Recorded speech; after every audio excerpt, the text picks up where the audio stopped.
മുൻകൂട്ടി പറഞ്ഞിട്ട് ഒരിക്കലും ഒഴുക്ക് വരില്ല. പ്രതീക്ഷിക്കാത്ത സമയത്ത് ഒഴുക്ക് വരും. അവിടെ നമ്മൾ വായിച്ചത് എന്താണ് കേട്ടത്? നമുക്കറിയാം, 12 സംവത്സരമായ രക്തസ്രാവുള്ള സ്ത്രീ യേശുവിന്റെ വർത്തമാനം കേട്ടു. അവൾ യേശുവിന്റെ വർത്തമാനം കേട്ടപ്പോൾ അവളോട് പറഞ്ഞു, ഇന്നെനിക്ക് വിടുതലുണ്ട്, ഇന്നെനിക്ക് സൗഖ്യമുണ്ട്. ഞാൻ യേശുവിന്റെ വസ്ത്രത്തിന്റെ തൊങ്ങലിൽ തൊടും, ആ നിമിഷം എനിക്ക് സൗഖ്യമുണ്ട്. ഇന്ന് പകല് ഞാൻ പറയുന്നു, ദൈവ വചനം നാം കേൾക്കുമ്പോൾ നാം നമ്മോട് പറയണം, കഴിഞ്ഞ നാളുകളിൽ ഞാൻ അനുഭവിച്ചു കൊണ്ടിരിക്കുന്ന വിഷയത്തിന് ഇന്ന് പകൽ വിടുതലുണ്ട്. കഴിഞ്ഞ നാളുകളിൽ ഞാൻ അനുഭവിച്ച രോഗ ബന്ധനങ്ങൾ, വിഷയങ്ങൾ ഇന്ന് പകൽക്കാലം നാം നമ്മോട് പറ, വിടുതൽ സ്വർഗം തന്നിരിക്കുന്നു. അവരുടെ മുമ്പിൽ പല വിഷയങ്ങളുണ്ട്. യേശുവിനെ തൊടുവാൻ തടസ്സമായി പലതുണ്ട്. അതിലൊന്ന് പുരുഷാരമാണ്, 2 ന്യായപ്രമാണമാണ്, 3 അവളുടെ ആരോഗ്യ നിലവാരമാണ്. എന്നാൽ അവളോട് പറഞ്ഞു, ഞാൻ തൊടും, ഇന്ന് പകൽ എനിക്ക് സൗഖ്യം തരും. അപ്പോൾ പ്രതികൂലത്തിന്റെ മേൽ അവളുടെ വിശ്വാസം വർദ്ധിക്കുവാനിടയായി. നമുക്കറിയാം, മർക്കോസിന്റെ സുവിശേഷത്തിൽ 10-ാം അധ്യായത്തിൽ ബർത്തിമായി എന്ന് പറയുന്ന ഒരു മനുഷ്യന് അവൻ കേട്ടത് നസ്രായൻ വരുന്നു എന്നുള്ളതാണ്. അവൻ കേട്ടപ്പോൾ അവൻ നിലവിളിക്കാൻ തുടങ്ങി. പലരും അത് എതിർത്തു, പലരും തടസ്സമായി നിന്നു, മിണ്ടരുതെന്ന് പറഞ്ഞു. അവൻ പറഞ്ഞത്, ഇന്ന് എന്റെ ദിവസമാ, ഇന്ന് എന്റെ ദിവസമാ. കഴിഞ്ഞ 40 വർഷമായി ഞാൻ അനുഭവിച്ച അന്ധകാര, ഞാൻ അനുഭവിച്ച ഒറ്റപ്പെടല്, ഞാൻ അനുഭവിച്ച വിഷയങ്ങള്, ശാരീരികമായി ഞാൻ അനുഭവിച്ച വേദന, ഇന്ന് പകല് എനിക്ക് വിടുതല. ആരൊക്കെ മൗനമായി ഇരിക്കാൻ പറഞ്ഞാലും ഞാൻ മൗനമായി ഇരിക്കില്ല. സ്തോത്രം. കാരണം ഇന്ന് എന്റെ ദിവസമാണ്. ഇന്ന് പോൽക്കാലം ഈ കൺവെൻഷന് അത് നിന്റെ ദിവസമാണ്. ഇന്ന് ഉച്ച കഴിഞ്ഞുള്ള മീറ്റിംഗ് നിന്റെ വിടുതലിന്റെ ദിവസമാണ്. ആരൊക്കെ ഏറ്റെടുക്കുമോ അവർക്ക് വിടുതല. ഞാൻ ഭാഗം നിർത്തട്ടെ. അപ്പം വചനം കേൾക്കണം, കേട്ടത് കരുതണം, കേട്ടത് പൂർണ്ണമായി വിശ്വസിക്കണം. യേശുവിനെ കുറിച്ച് കേട്ടപ്പോൾ അവൻ നിലവിളിച്ചു എന്നാണ് പറഞ്ഞത്. അത് അവന്റെ ജീവിതത്തിൽ ഒരു വിടുതലായി. അടുത്തത് നമുക്ക് ഗിരിപ്രഭാഷണത്തിൽ യേശു പറഞ്ഞ ഒരു വാക്കാണ്. ഞാൻ അതുകൂടെ പറഞ്ഞിട്ടിരിക്കാൻ ആഗ്രഹിക്കുക. മത്തായിയുടെ സുവിശേഷം 7-ാം അധ്യായം അതിന്റെ 24-ാമത്തെ വാക്യം. ഈ വചനങ്ങളെ കേട്ട് വീട് പണിത മനുഷ്യൻ ബുദ്ധിമാൻ. ഈ വചനങ്ങളെ കേട്ട് അനുസരിക്കണം, കരുതണം, വിശ്വസിക്കണം, നിലവിളിക്കണം, അനുസരിക്കണം. ലൂക്കോസ് 6-ാം അധ്യായത്തിൽ എങ്ങനെയാ പറയുന്നത്? ആഴക്കുഴിച്ച്, പാറമേലാഴക്കുഴിക്കുക എന്ന് പറയുന്നത് ചെറുതല്ല, ഒരു വലിയ വിഷയമാണ്. അവിടെ ശ്രദ്ധിച്ച ഒരു വീടിന് 3 അവസ്ഥയാണുള്ളത്. 1 അടിത്തറ, 2 ഭിത്തി, 3 മേൽക്കൂര. 1 കൊരിന്ത്യർ 13:13 പറയുന്നു, നിലനിൽക്കുന്നത് 3 ഉണ്ട്: വിശ്വാസം, പ്രത്യാശ, സ്നേഹം. Praise the Lord. ഈ വീടിന്റെ 3 അവസ്ഥയ്ക്ക് 3 പേര് കൊടുക്കാം. 1 മേൽക്കൂരയ്ക്ക് പ്രത്യാശയെന്നും, ഭിത്തിക്ക് വിശ്വാസമെന്നും, അടിത്തറയ്ക്ക് സ്നേഹമെന്നും. അവിടെ പറഞ്ഞിരിക്കുന്നത് 3 പ്രതികൂലമാണ്. വൻ കാറ്റടിച്ചു, വൻ മഴ പെയ്തു, ഓളങ്ങൾ ആഞ്ഞടിച്ചു. ഇന്ന് പകല് ഞാൻ പറയുന്നു, വചനം കേട്ട് അനുസരിക്കുന്ന നിന്റെ പ്രത്യാശക്കെതിരായി ശത്രു എത്ര ശക്തമായ കാറ്റടിച്ചാലോ ദേശത്തു നിന്ന് നിന്നെ പറപ്പിച്ച് കളയുമെന്ന് ശത്രു എത്ര ശക്തിയോടെ ഈശാന മൂലനടിച്ചാലോ നിന്റെ മേൽക്കൂരയാകുന്ന പ്രത്യാശ, നിന്റെ പ്രത്യാശയാകുന്ന മേൽക്കൂര ഒരിക്കലും പറന്നു പോകാൻ ദൈവം സമ്മതിക്കും. സമ്മതിക്കില്ല.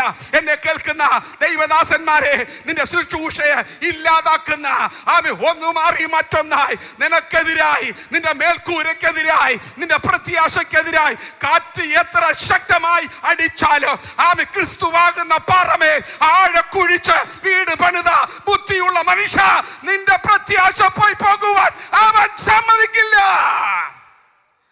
രണ്ട് ഭിത്തിയാണ്. വൻ മഴ പെയ്തു.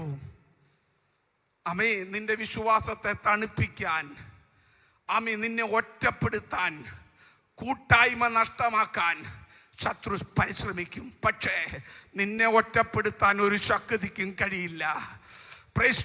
നിന്റെ കൂട്ടായ്മ മുടക്കാൻ ആർക്കും കഴിയില്ല. നിന്റെ വിശ്വാസത്തെ തണുപ്പിക്കാൻ ആർക്കും കഴിയില്ല. കാരണം വചനം അനുസരിച്ച് ക്രിസ്തുവാകുന്ന പാറമേൽ ആഴക്കുഴിച്ച് വീട് പണിത മനുഷ്യന്റെ, ബുദ്ധിയുള്ള മനുഷ്യന്റെ വിശ്വാസം പോയി പോകുവാൻ അവൻ സമ്മതിക്കില്ല. അടുത്തത് അടിത്തറയാണ്.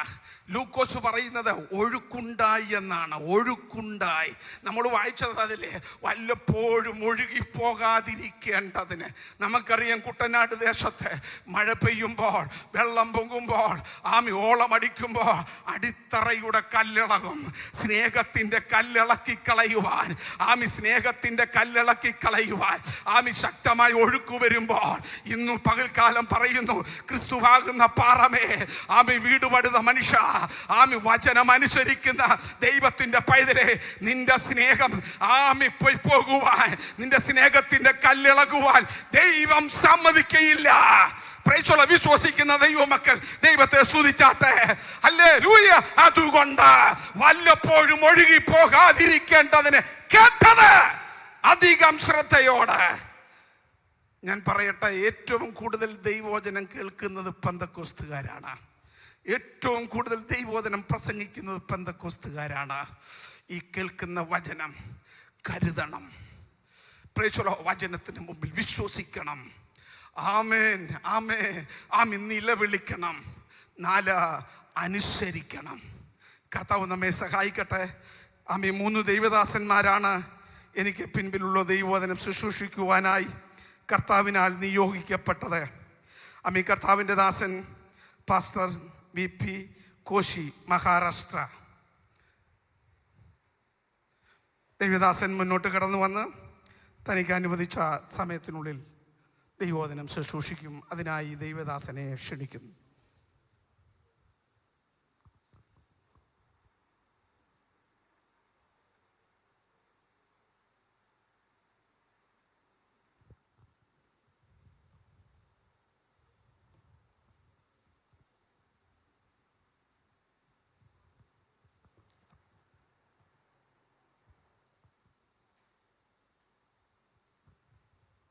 Praise the Lord.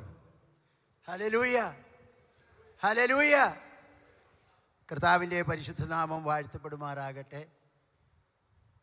ഇന്ന് ഈ മീറ്റിംഗ് ലീഡ് ചെയ്യുന്ന കർത്താവിൻ്റെ ദാസൻ, ശ്രേഷ്ഠന്മാരായ എല്ലാ ദൈവദാസന്മാർക്കും ദൈവമക്കൾക്കും വേഗം വരുന്നവനായ യേശു ക്രിസ്തുവിൻ്റെ നിസ്തുല്യ നാമത്തിലുള്ള സ്നേഹവന്ദനം പ്രാരംഭമായി അറിയിക്കുന്നു. ഇങ്ങനെ ഒരു അവസരം ഒരുക്കി തന്ന ഇതിൻ്റെ ഭാരവാഹികളോടുള്ള ഹൃദയംഗമായ നന്ദിയും സ്നേഹവും പ്രാരംഭത്തിൽ തന്നെ അറിയിക്കുകയും ചെയ്തു.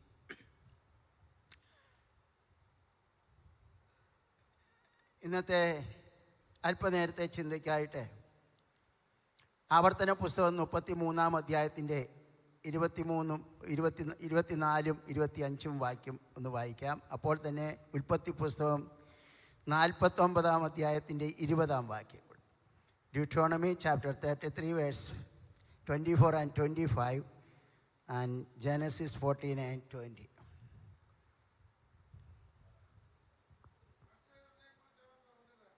Yeah. Yeah.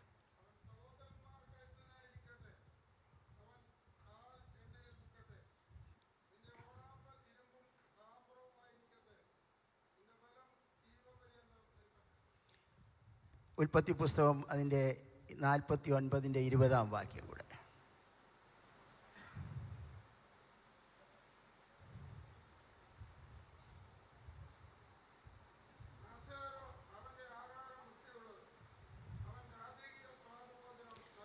ദൈവത്തിന് സ്തോത്രം. നമുക്ക് എല്ലാവർക്കും സുപരിതമായ ഒരു വേദഭാഗമാണ് ഇവിടെ വായിച്ചത്. ഇതിൻ്റെ ചരിത്ര പശ്ചാത്തലമൊന്നും സംസാരിപ്പാനായിട്ട് സമയമില്ല. എൻ്റെ ലഭിച്ച സമയത്തിനുള്ളിൽ തന്നെ ഇരിപ്പാനായിട്ട് താല്പര്യപ്പെടുന്നു. ഈ ആദ്യം വായിച്ച ആവർത്തന പുസ്തകത്തിൽ വായിച്ച വേദഭാഗം ദൈവത്തിൻ്റെ ദാസനായ മോശ തൻ്റെ ഇസ്രായേൽ ജനത്തെ വിളിച്ച് അനുഗ്രഹിക്കുന്ന കൂട്ടത്തിൽ ആശേറിനെ അനുഗ്രഹിച്ച അനുഗ്രഹ വചനങ്ങളാണ് നമ്മളിവിടെ വായിച്ചത്.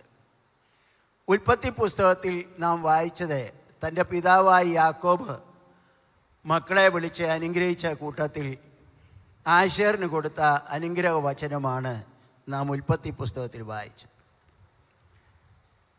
ആശേറിനെ കുറിച്ച് അവൻ പറഞ്ഞത്, അവൻ പുത്രസമ്പത്ത് കൊണ്ട് അനുഗ്രഹിക്കപ്പെട്ടവനാണ്.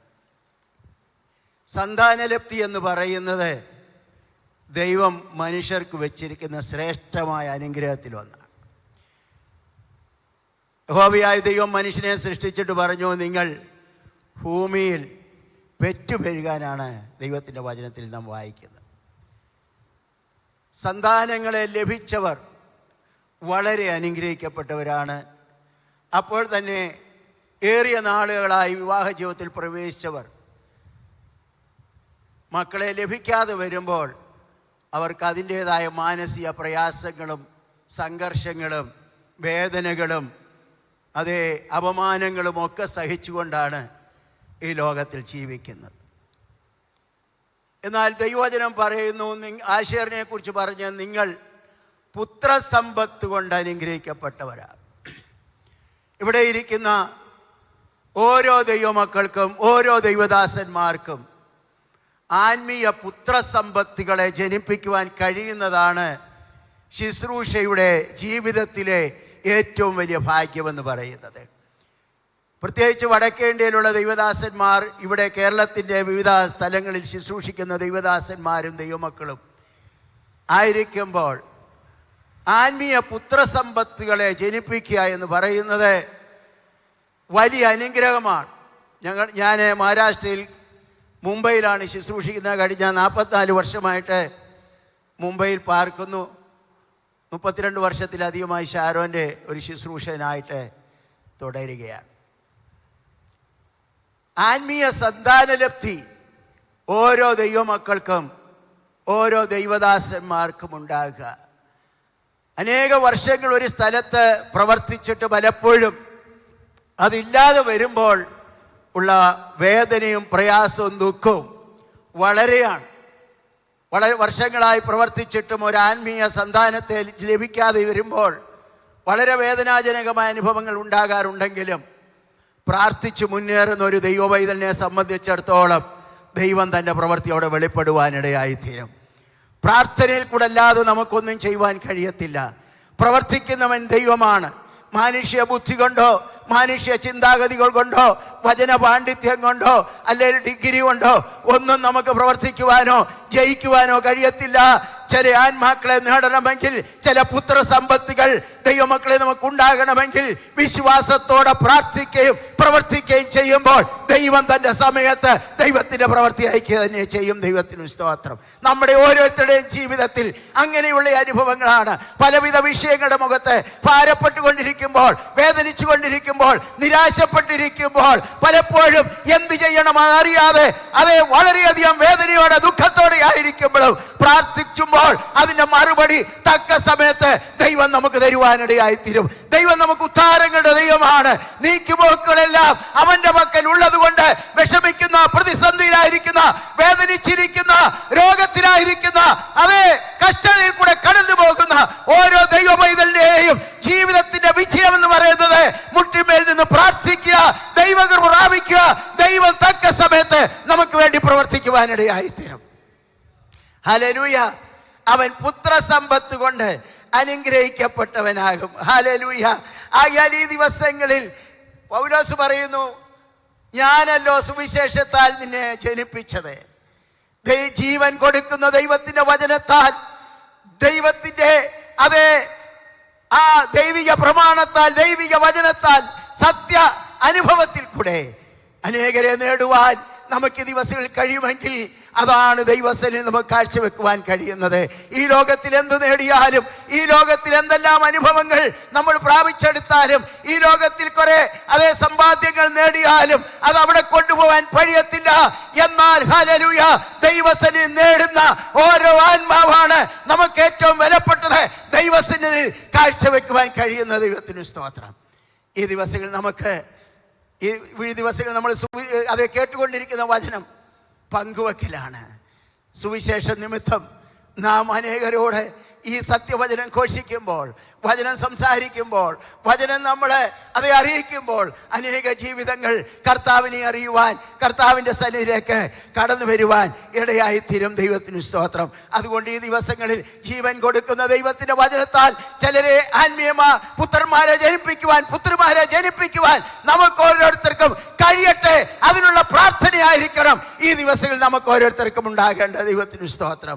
അടുത്തതായി നാം അവിടെ വായിക്കുന്നത്, അവൻ സഹോദരന്മാർക്ക് ഇഷ്ടനായിരുന്നു. ദൈവത്തിന് സ്തോത്രം. നാം മറ്റുള്ളവർക്ക് ഇഷ്ടന്മാരായി തീരണം. മൊർദെഖായിയെ കുറിച്ച് നാം അവിടെ വായിക്കുന്നത്, ഹല്ലേലൂയ, അവൻ സഹോദര സംഘത്തിന് ഇഷ്ടനായിരുന്നു. നാം പൊതുലോകത്തിന് ഇഷ്ടന്മാരായി തീരണം. ദൈവദാസന്മാരെ, നമ്മൾ മറ്റുള്ളവർക്ക് ഒരു ഇഷ്ടരായി തീരണം. മറ്റുള്ളവർക്ക് നാം ഒരു അനുഗ്രഹമായി മാറണം. നാം മറ്റുള്ളവർ നമ്മെ സ്നേഹിക്കുന്നവരും നമ്മൾ അവരോട് കാണിക്കുന്ന സ്നേഹവും സന്തോഷവുമാണ് നമുക്ക് ലഭിക്കുന്ന മാന്യത എന്ന് പറയുന്നത്. ആയാൽ മറ്റുള്ളവരെ സ്നേഹിക്കുവാനും മറ്റുള്ളവരുടെ മുമ്പിൽ ഇഷ്ടന്മാരായി തീരുവാനും കഴിയുമെങ്കിൽ അതാണ് ഒരു ശുശ്രൂഷകരെ സംബന്ധിച്ചിടത്തോളം ഏറ്റവും വലിയ സന്തോഷമെന്ന് പറയുന്നത്. ലോകത്തിൻ്റെ അംഗീകാരമൊന്നും ഒരുപക്ഷെ നമുക്ക് ലഭിച്ചെന്ന് വരത്തില്ല. നിങ്ങൾ ലോകക്കാരായിരിക്കാതെ ഞാൻ നിങ്ങളെ ലോകത്ത് തെരഞ്ഞെടുത്തത് കൊണ്ട് ലോകം നിങ്ങളെ പകയ്ക്കും, ലോകം നിങ്ങളെ ദൂഷിക്കും. നിന്ദകളും അപമാനങ്ങളും ദൂഷികളുമൊക്കെ നമ്മുടെ ജീവിതത്തിൽ അത് അനുഭവിക്കേണ്ടി വന്നാലും പ്രാർത്ഥിച്ചു മുന്നേറുന്ന ഒരു ദൈവ പൈതലിനെ, ഹല്ലേലൂയ, നാം മറ്റുള്ളവരുടെ മുൻപിൽ അത് നല്ല ജീവിതം നയിക്കുമെങ്കിൽ, നല്ല ജീവിതം കാഴ്ചവെക്കുമെങ്കിൽ, നല്ല സ്വഭാവമുള്ളവരായി തീരുമെങ്കിൽ, ദൈവ പൈതലേ, അതാണ് നമ്മുടെ ജീവിതത്തിലെ ഏറ്റവും വലിയ സന്തോഷം. മറ്റുള്ളവരുടെ മുൻപിൽ അവർക്ക് ഇഷ്ടന്മാരായി തീരുവാൻ ദൈവമായ കർത്താവ് നമുക്കിടയായി തീരട്ടെ. അതേ 2 ദിനവൃത്താന്തം അതിൻ്റെ 21-ാം അധ്യായത്തിൻ്റെ 20-ാം വാക്യത്തിൽ നാം ഇങ്ങനെ വായിക്കുന്നു. യഹോശാഫാത്തിന്റെ മകനായ യഹോരാമിനെ കുറിച്ച് നാം ഇങ്ങനെയാണ് വായിക്കുന്നത്. 2 ദിനവൃത്താന്തം 21-ന്റെ 20-ാം വാക്യം.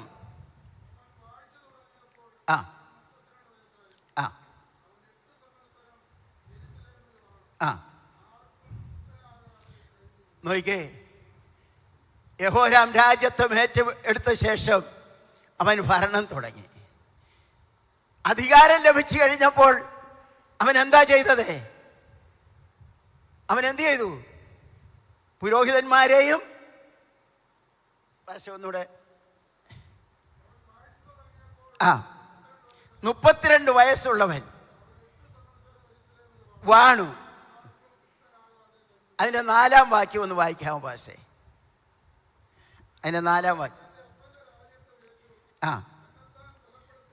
തന്നെത്താൻ അപ്പന്റെ രാജ്യത്വം ഏറ്റെടുത്ത് തന്നെത്താൻ ബലപ്പെടുത്തിയ ശേഷം തൻ്റെ സഹോദരന്മാരെയൊക്കെയും ഇസ്രായേൽ പ്രഭുക്കന്മാരെയൊക്കെയും പലരെയും അവൻ വാൾ കൊണ്ട് കൊന്നു.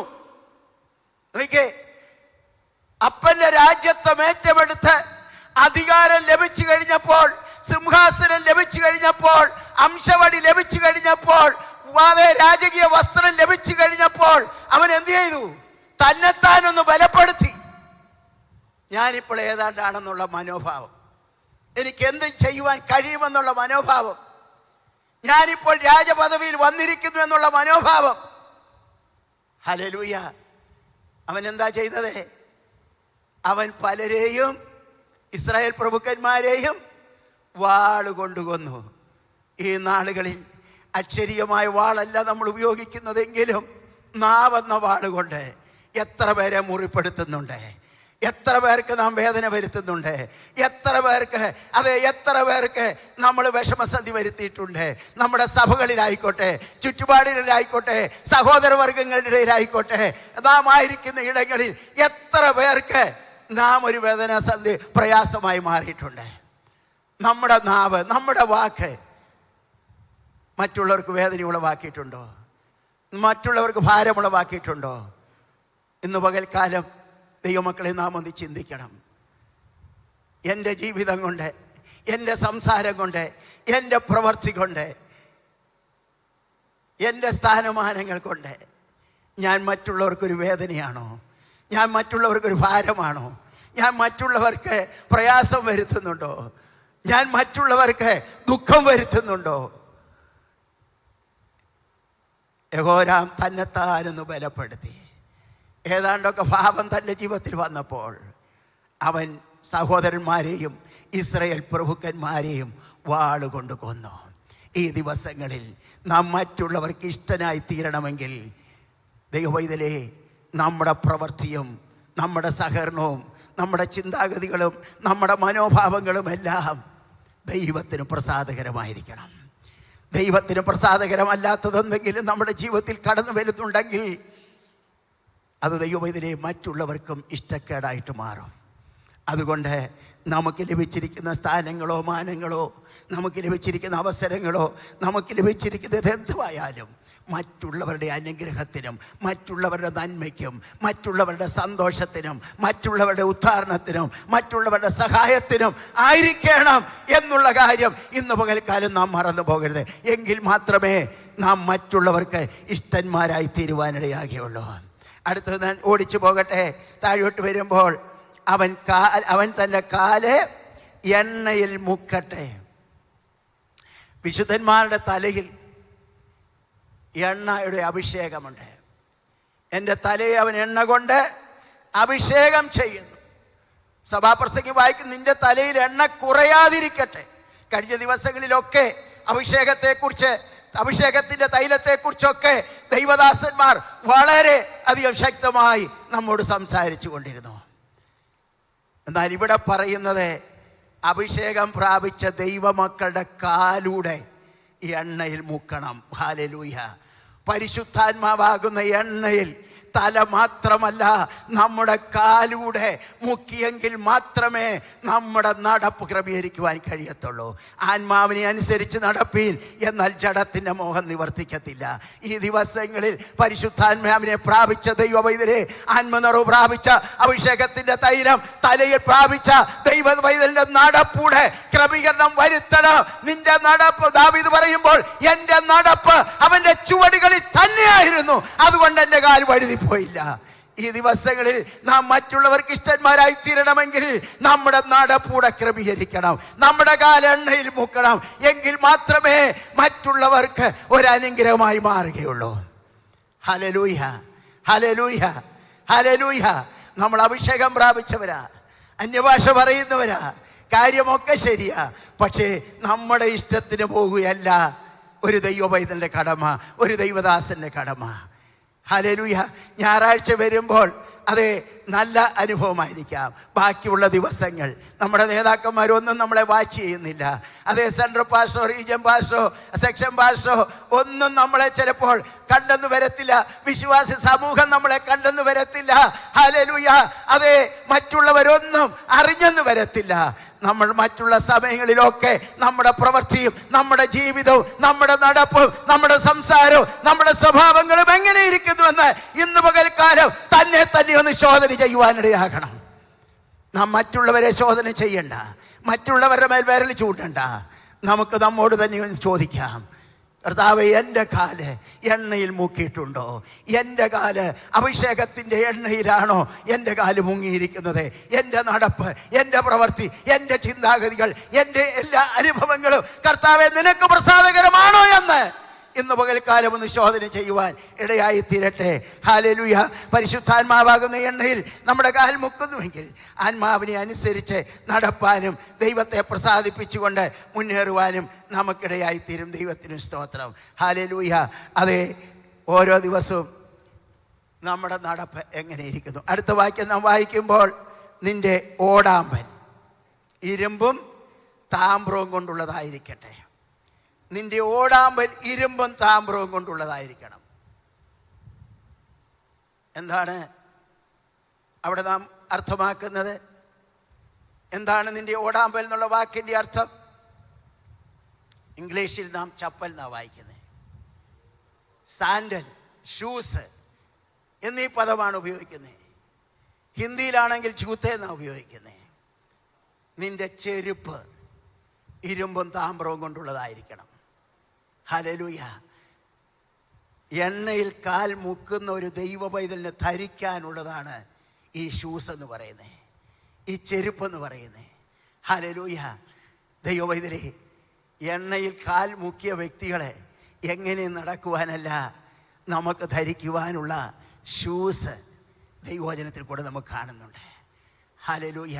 ന്യായപ്രമാണ പ്രകാരം ഉടമ്പടി ഉറപ്പാക്കുന്നതിന് ചെരുപ്പൂരിക്കൊടുത്ത് ഉടമ്പടി ഉറപ്പാക്കുമായിരുന്നു.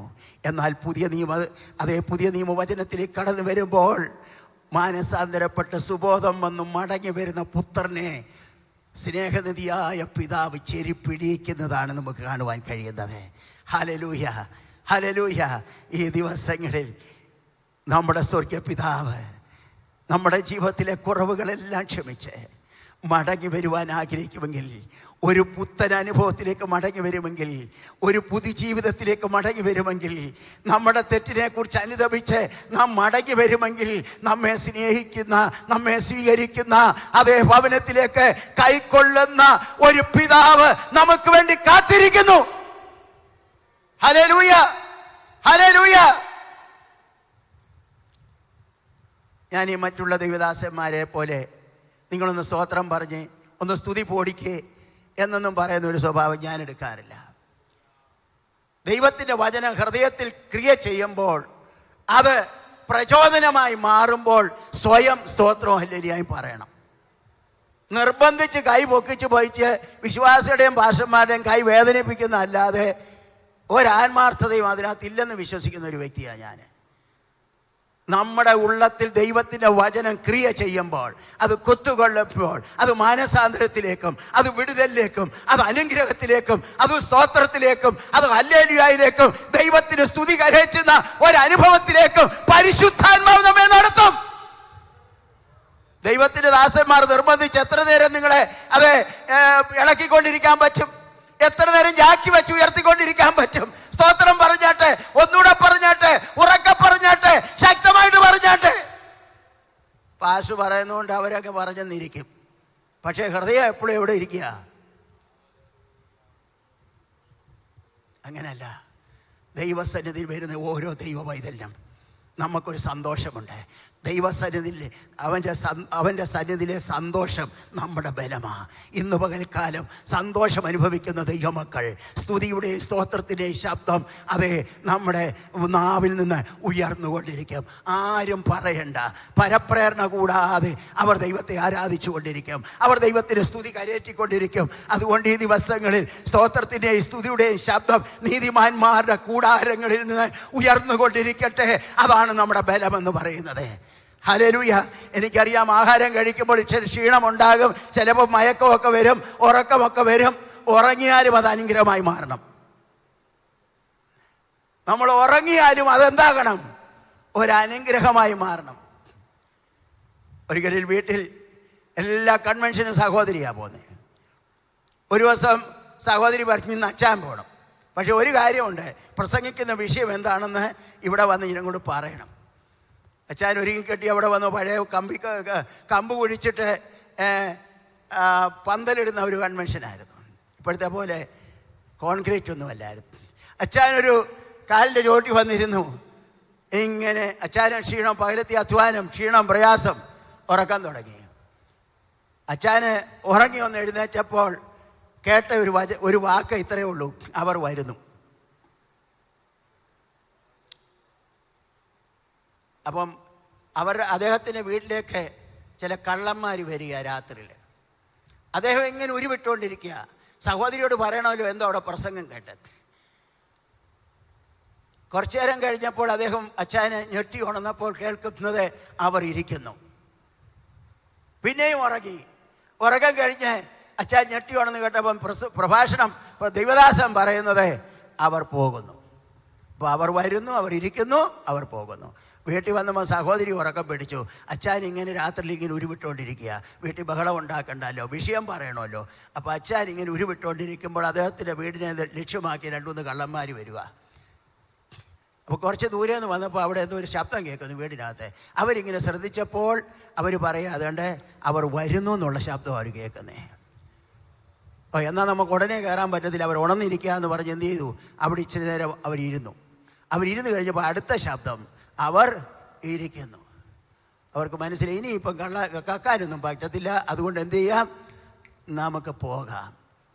അപ്പോൾ പോകാൻ എഴുന്നേറ്റപ്പോൾ അവർ അടുത്ത ശബ്ദമാണ്, അവർ പോകുന്നു. കേട്ട 3 വാക്കേ കേട്ടുള്ളൂ, പക്ഷെ ആ കുടുംബത്തിന് അത് അനുഗ്രഹമായി മാറി. ഹല്ലേലൂയ. വലിയ അനർത്ഥത്തിൽ നിന്ന് സ്വർഗത്തിലെ ദൈവം അവരെ വിടുവിച്ചു. ഒത്തിരി പ്രസംഗം കേട്ടത് കൊണ്ടൊന്നും കാര്യമല്ല, കേൾക്കുന്ന ശ്രദ്ധയോടെ കേൾക്കുകയും അത് ഹൃദയത്തിൽ സംഗ്രഹിക്കുകയും ചെയ്താൽ അത് നമ്മുടെ ജീവിതത്തിൽ വിടുതലിനും അനുഗ്രഹത്തിനും കാരണമായി തീരും. ദൈവത്തിന് സ്തോത്രം. ഹല്ലേലൂയ. അവർ വരുന്നു, അവർ ഇരിക്കുന്നു, അവർ പോകുന്നു. ഇന്ന് പകൽക്കാലം കേൾക്കുന്ന വചനം നമ്മുടെ ഹൃദയത്തിലൊന്ന് ക്രിയ ചെയ്യട്ടെ, അത് രൂപാന്തരമായി മാറട്ടെ. ഷൂസ് ധരിക്കാനുള്ള ഗുണം കൂടെ ഞാൻ പറഞ്ഞ് ഇവിടെ ഞാൻ വാക്കുകൾ അവസാനിപ്പിക്കാം. 1, കഷ്ടതയുടെ മേൽ ജയം പ്രാപിപ്പാൻ ഇടയായിത്തീരും. കല്ലും മുള്ളും പറക്കാരെയും കൊണ്ട് നിറഞ്ഞ ഈ ലോകത്തിൽ കൂടെ നാം യാത്ര ചെയ്യുമ്പോൾ പ്രിയ ദൈവമൈതലേ, നമ്മുടെ ജീവിതത്തിൽ വേദനകളും പ്രയാസങ്ങളും ഒക്കെ ഉണ്ടാകും. ക്രിസ്തുയേശുവിൽ ഭക്തിയോടെ ജീവിപ്പാൻ മനസ്സുള്ളവർക്കൊക്കെ ഉപദ്രവം ഉണ്ടാകും. കഷ്ടതയുടെ മേൽ ജയം പ്രാപിപ്പാൻ നമുക്ക് ഈ ഷൂസ് ആവശ്യമാണ്, ഈ ചെരുപ്പ് ആവശ്യമാണ്. ദൈവത്തിന് സ്തോത്രം. ഹല്ലേലൂയ. കഷ്ടതയിൽ അത് 2 കൊരിന്ത്യർ 4-ാം അധ്യായത്തിൻ്റെ അത് 8 മുതലുള്ള വാക്യങ്ങൾ നാം വായിക്കുമ്പോൾ അവിടെ നമുക്ക് പലവിധ പ്രശ്നങ്ങളുണ്ട്. ഒന്ന് ഓടിച്ച് വായിക്കാമെങ്കിൽ ദൈവദാസനെ 2 കൊരിന്ത്യർ 4-ന്റെ 8 മുതലുള്ള വാക്യങ്ങൾ.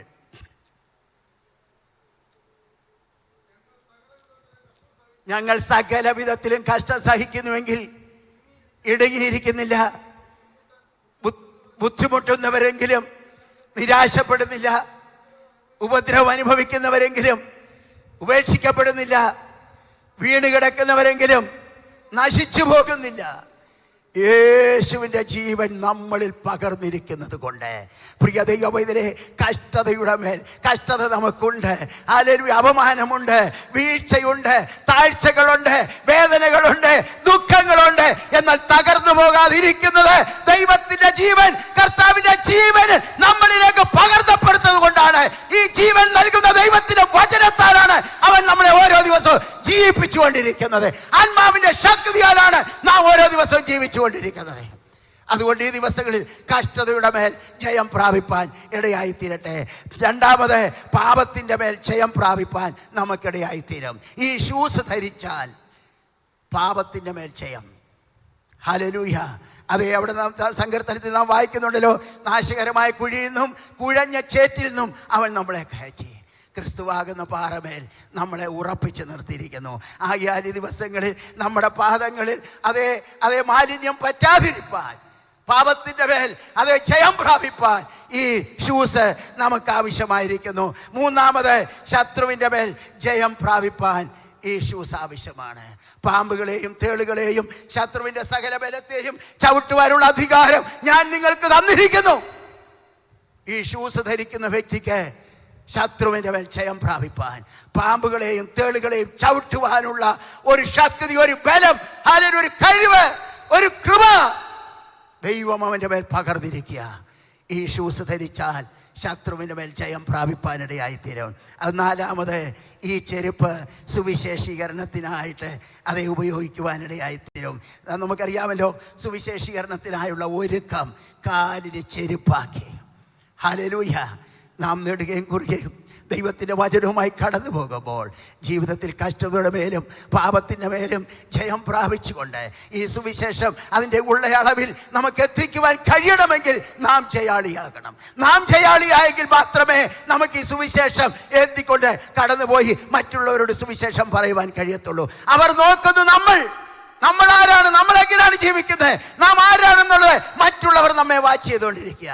നാം 2 കണ്ണുകൊണ്ട് ലോകത്തെ നോക്കുമ്പോൾ 1000 കണ്ണുകളാണ് നമ്മെ നോക്കിക്കൊണ്ടിരിക്കുന്നത്. അതുകൊണ്ട് നമ്മുടെ നടപ്പും നമ്മുടെ പ്രവൃത്തികളും നമ്മുടെ ചിന്താഗതികളെല്ലാം ദൈവത്തിന് പ്രസാദകരമാകുക മാത്രമല്ല മനുഷ്യരുടെ മുമ്പിലും ഒരു നല്ല ജീവിതം നയിപ്പാൻ നമുക്കിടയായി തീരണം. ദൈവത്തിന് സ്തോത്രം. ആയാൽ പ്രിയ ദൈവമക്കളെ, ഞാനിവിടെ വാക്കുകൾ അവസാനിപ്പിക്കാം. നമ്മൾ ഈ ഷൂസ് ധരിച്ച് സുവിശേഷത്തിനായുള്ള ഒരുക്കം കാലിന് ചെരുപ്പാക്കി ഹല്ലേലൂയ ആർത്തുകൊണ്ട് അതേ സുവിശേഷവുമായി കടന്നു പോകുമ്പോൾ ദൈവത്തിൻ്റെ പൈതലെ ചെരുപ്പ് ഹല്ലേലൂയ ഈ ദിവസങ്ങളിൽ ദൈവം നമുക്ക് തന്നിരിക്കുന്ന കൃപ, ദൈവം തന്നിരിക്കുന്ന അനുഭവങ്ങൾ, അവസരങ്ങൾ മറ്റുള്ളവർക്ക് അനുഗ്രഹമായി തീരുവാൻ ഇടയായി തീരട്ടെ. ദൈവത്തിന് സ്തോത്രം. അവസാനത്തെ ഭാഗം കൂടെ ഞാൻ അതെ, നിന്റെ ഓടാമ്പൽ ഇരുമ്പും താമ്രവുമായിരിക്കട്ടെ, നിന്റെ ബലം ജീവപര്യന്തം നിൽക്കട്ടെ. ഹല്ലേലൂയ. ദൈവമക്കളെ, അതേ വിശ്വാസികളുടെ ഉറച്ച നിലപാടിനെയാണ് ഇവിടെ നമുക്ക് കാണുവാൻ കഴിയുന്നത്. ഹല്ലേലൂയ. ആദ്യ വിശ്വാസം അവസാനത്തോളം സഹിച്ചു നിൽക്കുവാൻ നമുക്ക് കഴിയണം. പലപ്പോഴും തുടക്കം നല്ലതാണ്, ഒടുക്കം എന്തായിത്തീരുന്നു.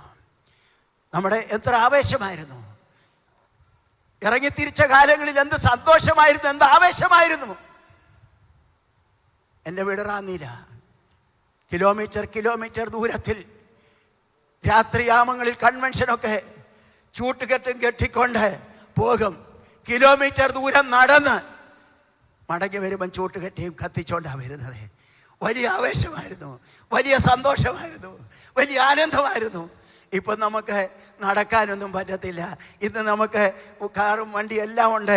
എന്നാലും പലപ്പോഴും നമ്മുടെ പ്രവർത്തനം നമുക്ക് പലപ്പോഴും കഴിയാതെ ഇരിക്കുന്നു. ഇറങ്ങിത്തിരിച്ച കാലങ്ങളിലെ ആ സന്തോഷവും ആനന്ദവും നമ്മുടെ ജീവിതത്തിലുണ്ടോ പ്രിയമുള്ളവരെ? ആദ്യ വിശ്വാസം നമുക്കുണ്ടോ പ്രിയമുള്ളവരെ? പലപ്പോഴും വിശ്വാസത്തിൽ ക്ഷീണിക്കുന്നവരായിത്തീരുന്നില്ലേ? വിശ്വാസത്തിൽ തകർന്നവരായിത്തീരുന്നില്ലേ? ഇറങ്ങിത്തിരിച്ച നാളുകളിൽ ആ സന്തോഷം അനുഭവിപ്പാൻ കഴിയുന്നുണ്ടോ? ആ പ്രാർത്ഥനാ ജീവിതം നമുക്കുണ്ടോ? ആ ഉപവാസം നമുക്കുണ്ടോ? ആ ദൈവകൃപ നമുക്കുണ്ടോ? ആ കൂട്ടായ്മയുടെ അനുഭവം നമുക്കുണ്ടോ? അതിനുള്ള വാഞ്ചയും താല്പര്യവും നമ്മുടെ ജീവിതത്തിലുണ്ടോ? ഇന്ന് എത്ര നിർബന്ധിച്ചാലും, ദൈവദാസന്മാർ നിർബന്ധിച്ചാൽ പോലും പലപ്പോഴും ഓരോ ന്യായീകരണങ്ങൾ പറഞ്ഞിട്ട് കൂട്ടായ്മ മുടക്കുന്നവരായിട്ടാണ്. ഹല്ലേലൂയ. പക്ഷെ വരാൻ പറ്റിയില്ല. എന്താ വരാഞ്ഞ കാരണമാണ് ചോദിച്ചത്. വരാൻ പറ്റിയില്ല. നമ്മളങ്ങനല്ല. കർത്താവിന് വേണ്ടി എന്ത് ത്യാഗവും സഹിപ്പാൻ, ക്രിസ്തുവിൻ്റെ നാമത്തിന് വേണ്ടി എന്ത് നിന്ദയും സഹിപ്പാൻ, എന്ത് അപമാനവും സഹിപ്പാൻ നാം വിളിക്കപ്പെട്ടവരായതുകൊണ്ട് കർത്താവിനെ പ്രസാദിപ്പിക്കുക. ദൈവദാസന്മാരെ അല്ല, മറ്റുള്ളവരെ അല്ല, നേതൃത്വത്തെയല്ല, എൻ്റെ കർത്താവിനെ പ്രസാദിപ്പിച്ചുകൊണ്ട് നല്ലൊരു അന്ത്യം പ്രാപിപ്പാൻ നമുക്കെല്ലാവർക്കും ഇടയായി തീരട്ടെ. പ്രതിഫലം വിഭാഗിച്ചു തരുന്ന നാളിൽ നല്ലവനും വിശ്വസ്തനുമായ ദാസനെ എന്നുള്ള വിളി കേൾക്കുവാൻ ദൈവമായ കർത്താവ് നമുക്ക് എല്ലാവർക്കും കൃപ നൽകട്ടെ. അതിനായി നമ്മളെ തന്നെ ഏൽപ്പിക്കാം. ഈ വചനങ്ങളാൽ കർത്താവ് നമ്മളെ എല്ലാവരെയും അനുഗ്രഹിക്കുകയും സഹായിക്കുകയും ചെയ്യട്ടെ. ഇങ്ങനെ ഒരു അവസരം ഒരുക്കി തന്ന ഇതിൻ്റെ സംഘാടകരോട് എല്ലാവർക്കും ഉള്ള ഹൃദയംഗമായ നന്ദിയും സ്നേഹവും അറിയിക്കുന്നു. കർത്താവ് നമ്മളെ എല്ലാവരെയും അനുഗ്രഹിക്കുമാറാകട്ടെ.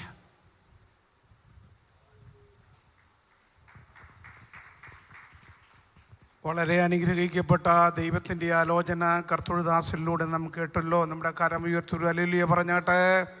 കർത്തൃദാസനെ ദൈവം ധാരാളമായി അനുഗ്രഹിക്കട്ടെ, തൻ്റെ പ്രവർത്തനങ്ങളെ ദൈവം മാനിക്കട്ടെ. രണ്ടാമതായി കർത്താവിൻ്റെ വിലപ്പെട്ട ദാസൻ വൈ യോഹന്നാൻ മധ്യപ്രദേശ് ശുശ്രൂഷിക്കുന്ന കർത്തൃദാസനെ ശുശ്രൂഷയ്ക്കായിട്ട് ക്ഷണിക്കുന്നു.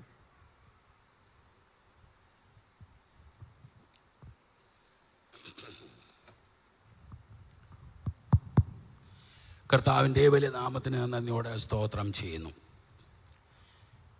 2024 നവംബറിൽ നടക്കുന്ന ഈ കൺവെൻഷനിൽ ആദ്യമായിട്ടാണ് എനിക്ക് വന്ന് സഹകരിപ്പാൻ ഇടയായത്. വരുവാൻ സാഹചര്യം ശരിയല്ലാത്തത് കൊണ്ടാണ്. അതായത് എൻ്റെ സഹധർമ്മിണി സൗഖ്യമില്ലാതെ പാരലൈസായിട്ട് കഴിഞ്ഞ 6 വർഷമായി ഇരിപ്പാണ്. അതിനെ നോക്കുവാൻ ഒരാളുടെ അത്യാവശ്യമുണ്ട്. അത് ഞാനവിടെ ആ കാര്യം നടക്കുകയുള്ളൂ. ഇപ്പോൾ ഒരു സഹോദരിയെ ഏൽപ്പിച്ചിട്ടുണ്ട്. ഒരാളോട് പറഞ്ഞൊരു ചെറിയ സഹായം അഭ്യർത്ഥിച്ചിട്ടാണ് ഞാനിവിടെ വന്നിങ്ങനെ ഇരിക്കുന്നത്. ഈ പ്രസംഗം എൻ്റെ കഴിയുമ്പോൾ തന്നെ ഞാൻ ഇവിടെ പോകുവാനും ആഗ്രഹിക്കും. Praise the Lord. എൻ്റെ പേര് വൈ യോഹന്നാൻ, ജോയി എന്നും അറിയപ്പെടും. നോർത്ത് ഇന്ത്യയിൽ മധ്യപ്രദേശ്, ഛത്തീസ്ഗഡ് സ്റ്റേറ്റുകളിൽ കർത്താവിൻ്റെ വേല ചെയ്തുകൊണ്ടിരിക്കുന്നു. ജാതികളിൽ നിന്ന് അനേകർ യേശുവിലേക്ക് കടന്നു വന്നുകൊണ്ടിരിക്കുന്നു. അനേക ജീവിതങ്ങൾ വിവിധമായ പ്രതികൂലങ്ങളിൽ കൂടെ കടന്നു പോകുന്നു. ഞങ്ങളുടെ അവിടെ ഒരു ദൈവദാസൻ ആ ഗ്രാമത്തിൽ നിന്ന് നിഷ്കാസനം ചെയ്യപ്പെട്ടവനായി തൻ്റെ കൂടെയുള്ള ചില വിശ്വാസികളും അങ്ങനെ ഒറ്റയ്ക്ക് കഴിയുന്നു. അങ്ങനെ വിവിധമായ പ്രതികൂലങ്ങൾ ആ ദേശത്ത് ദിനംതോറും വർദ്ധിച്ചുകൊണ്ടിരിക്കുന്നു, കുറയുമല്ല.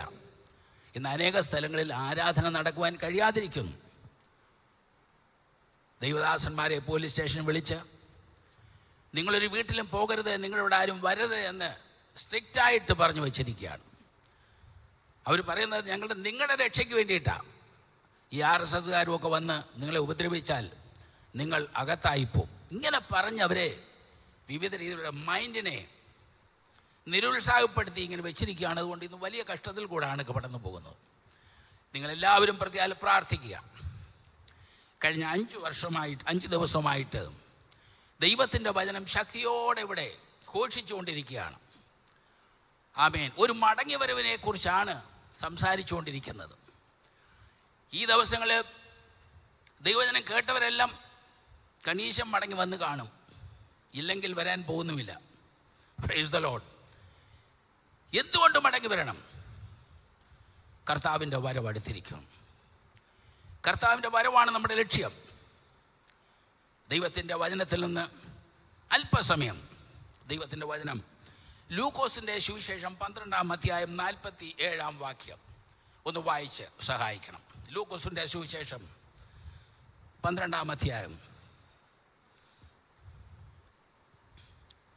ആമേൻ.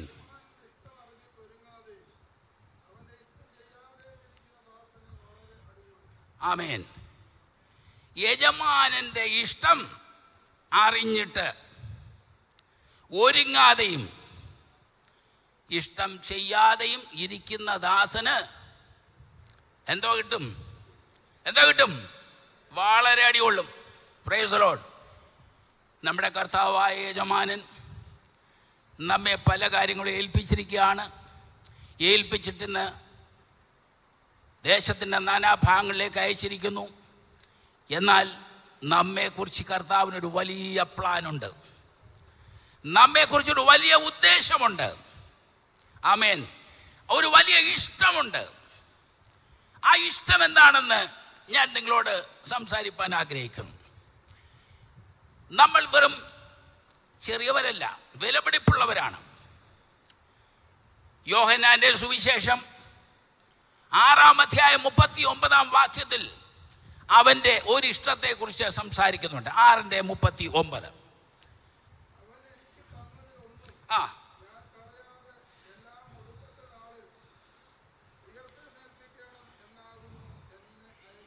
അപ്പം കർത്താവായ യേശു പറയാണ്, എന്നെ അയച്ചവൻ്റെ ഇഷ്ടം എനിക്ക് തന്നിട്ടുള്ളതിൽ ഒരെണ്ണം പോലും നഷ്ടപ്പെടാതെ ഇവരെല്ലാം എന്ത് ചെയ്യണം? ഉയർത്തെഴുന്നേൽപ്പിക്കണം. ഒന്നാമത്തെ സർവശക്തനായ ദൈവത്തിൻ്റെ ഇഷ്ടം ഒന്നും നഷ്ടപ്പെടാതെ. നമ്മെ ദൈവം പലരെയും ഏൽപ്പിച്ചിട്ടുണ്ട്. ആമേൻ. അതിൽ ഒന്നുപോലും നഷ്ടപ്പെടാതെ അവൻ്റെ സന്നിധിയിൽ എത്തിക്കുവാൻ നമുക്കൊരു ഉത്തരവാദിത്വം ദൈവം തന്നിരിക്കുകയാണ്. സർവശക്തനായ ദൈവത്തിന്, പിതാവായ ദൈവത്തിൻ്റെ ആ ഇഷ്ടം യേശു പൂർത്തീകരിക്കുവാൻ ഒരു തീരുമാനം. ആമേൻ. പിതാവിൻ്റെ ഇഷ്ടം എന്താണ്? ആരെല്ലാം യേശുവിനെ സ്വന്തം രക്ഷിതാവായി സ്വീകരിച്ചു അതിൽ ഒന്നുപോലും നഷ്ടപ്പെട്ടു പോകരുത്. ഇവരെന്ത് ചെയ്യണം? ഉയർത്തെഴുന്നേൽക്കണം. ആമേൻ. നിങ്ങൾ വായും പൂട്ടിയിരുന്നാൽ ഒരു പ്രയോജനമില്ല.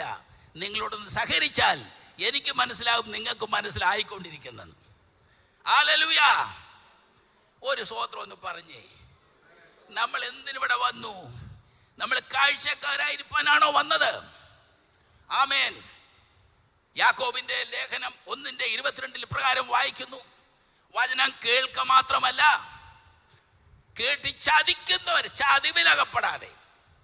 വചനം കേട്ട് നിങ്ങളെ തന്നെ ചതിക്കാതിരിക്കുവാൻ സൂക്ഷിക്കുക. അപ്പോൾ ഈ പറയുന്ന ഓരോ വചനവും ചിലപ്പോൾ നമ്മൾ ചതിക്കപ്പെടുവാൻ ഇവിടെ ആയിത്തീരും. അതുകൊണ്ട് കേട്ട് അതിനെ അനുസരിക്കുന്നവരായിത്തീരുക. Praise the Lord.